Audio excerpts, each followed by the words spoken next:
तो नमस्कार, एक बार फिर से आप लोगों के सामने है आईपीएल ऑक्शन 2025 की अगर बात करें तो केकेआर की एक सबसे बड़ी गलती इस वक्त सामने आ रही है और जाहिर तौर पर इस पर बड़े सवाल भी खड़े हो रहे हैं और ये कहा जा रहा है कि क्या वास्तव में केकेआर बहुत बड़ी भूल कर बैठी। क्या इस गलती का पछतावा केकेआर को आईपीएल 2025 में होगा?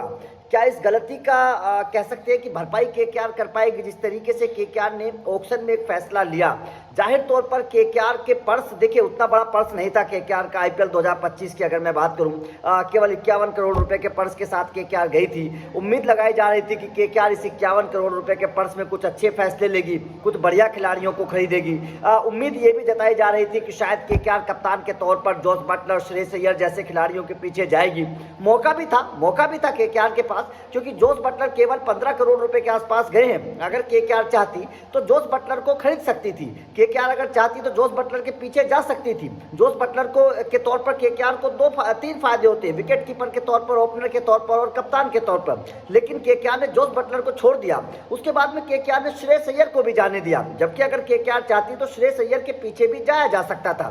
लेकिन केकेआर ने श्रेयस अय्यर को नहीं खरीदा। अब उसके बाद जो सवाल खड़े हो रहे हैं वो ये खड़े हो रहे हैं कि भाई साहब, आपने श्रेयस अय्यर को छोड़ दिया, जोस बटलर को छोड़ दिया, आपने वेंकटेश अय्यर के पीछे 23 करोड़ रुपए क्यों खर्च कर दिए? आखिर वेंकटेश अय्यर के पीछे 23 करोड़ रुपए खर्च करने की क्या वजह थी? क्या केकेआर वेंकटेश अय्यर के पीछे 23 करोड़ रुपए खर्च करके पछताएगी? क्या केकेआर वास्तव में गलती कर बैठी? क्योंकि वेंकटेश अय्यर से बेहतर तो लाख गुना बेहतर आपके लिए श्रेयस अय्यर होते। अगर आपको वेंकटेश अय्यर के पीछे इतनी मोटी रकम खर्च करनी थी, अगर आपको वेंकटेश अय्यर के पीछे 23 करोड़ रुपए खर्च करने थे, तो वेंकटेश अय्यर से बेहतर तो श्रेयस अय्यर रहते। आपको एक कप्तान भी मिल जाता, आपका पुराना खिलाड़ी मिल जाता, नंबर 4 का आपके लिए एक अच्छा बल्लेबाज मिल जाता, नंबर 3 का। आप वेंकटेश अय्यर से बेहतर श्रेयस अय्यर के पीछे जाते, जोस बटलर के पीछे जाते, शायद आपके लिए बेहतर होता। केएल राहुल के पीछे चले जाते तो भी आपके लिए बेहतर होता।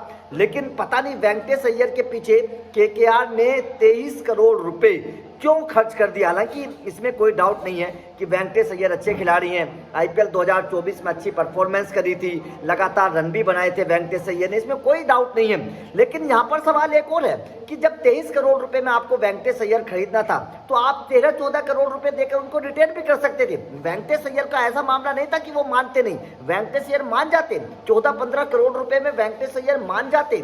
अगर आप 23 करोड़ रुपए आपको खर्च करने थे वेंकटेश अय्यर के पीछे तो आप उनको रिटेन कर सकते थे। रमनदीप सिंह की जगह आप वेंकटेश अय्यर को रिटेन कर सकते थे। ये तो सवाल लगातार खड़े भी किए जा रहे थे कि आपने वेंकटेश अय्यर को रिटेन क्यों नहीं किया। अगर आपको वेंकटेश अय्यर के ऊपर इतनी मोटी रकम खर्च करनी थी, इतनी ज्यादा रकम खर्च करनी थी, तो आप वेंकटेश अय्यर को रिटेन कर लेते। वेंकटेश अय्यर तो 23 करोड़ रुपए से कम में आपके लिए रिटेन हो जाते। वेंकटेश अय्यर तो 14-15 करोड़ रुपए में रिटेन हो जाते, आपके कम से कम 5-8 करोड़ रुपए बच जाते। तो जाहिर तौर पर यह सवाल खड़े हो रहे हैं, केकेआर के इस फैसले पर सवाल है कि आखिर वेंकटेश अय्यर के पीछे आपने 23 करोड़ रुपए क्यों खर्च कर दिए। ये सवाल इस वक्त खड़े हो रहे हैं और जाहिर तौर पर सवाल खड़े भी होने चाहिए, क्योंकि आधा पर्स वेंकटेश अय्यर ने ले लिया, आधा पर्स केकेआर का वेंकटेश अय्यर ने ले लिया। और जाहिर तौर पर वेंकटेश अय्यर को खरीदने से केवल आपको बल्लेबाज मिला, ना कप्तान मिला, ना कोई विकेट कीपर मिला। जबकि अगर आप श्रेयस अय्यर को खरीदते, बटलर को खरीदते, तो कम से कम आपको एक कप्तान या फिर एक विकेट कीपर तो मिलता। लेकिन वेंकटेश अय्यर के पीछे 23 करोड़ रुपए खर्च करने का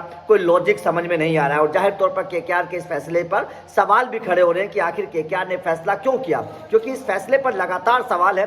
23 करोड़ रुपए से कम अगर वेंकटेश अय्यर को रिटेन भी कर लिया जाता तो 15 करोड़ रुपए में रिटेन हो जाते। आप रमनदीप सिंह को बाहर करके वेंकटेश अय्यर को रिटेन कर लेते। तो जाहिर तौर पर सवाल है, आपका वेंकटेश अय्यर के ऊपर इतनी मोटी रकम खर्च करने को लेकर क्या कहना? क्या आपको लगता है कि वास्तव में केकेआर गलती कर बैठी? क्या आपको लगता है कि केकेआर को वेंकटेश अय्यर की जगह जोस बटलर या श्रेयस अय्यर के पीछे जाना चाहिए था? कमेंट करके बताइएगा। वीडियो अच्छी लगी हो तो लाइक और शेयर जरूर करिएगा, क्योंकि अपडेट ऑक्शन के लगातार मिलेंगे आप लोगों को। Thank you very much.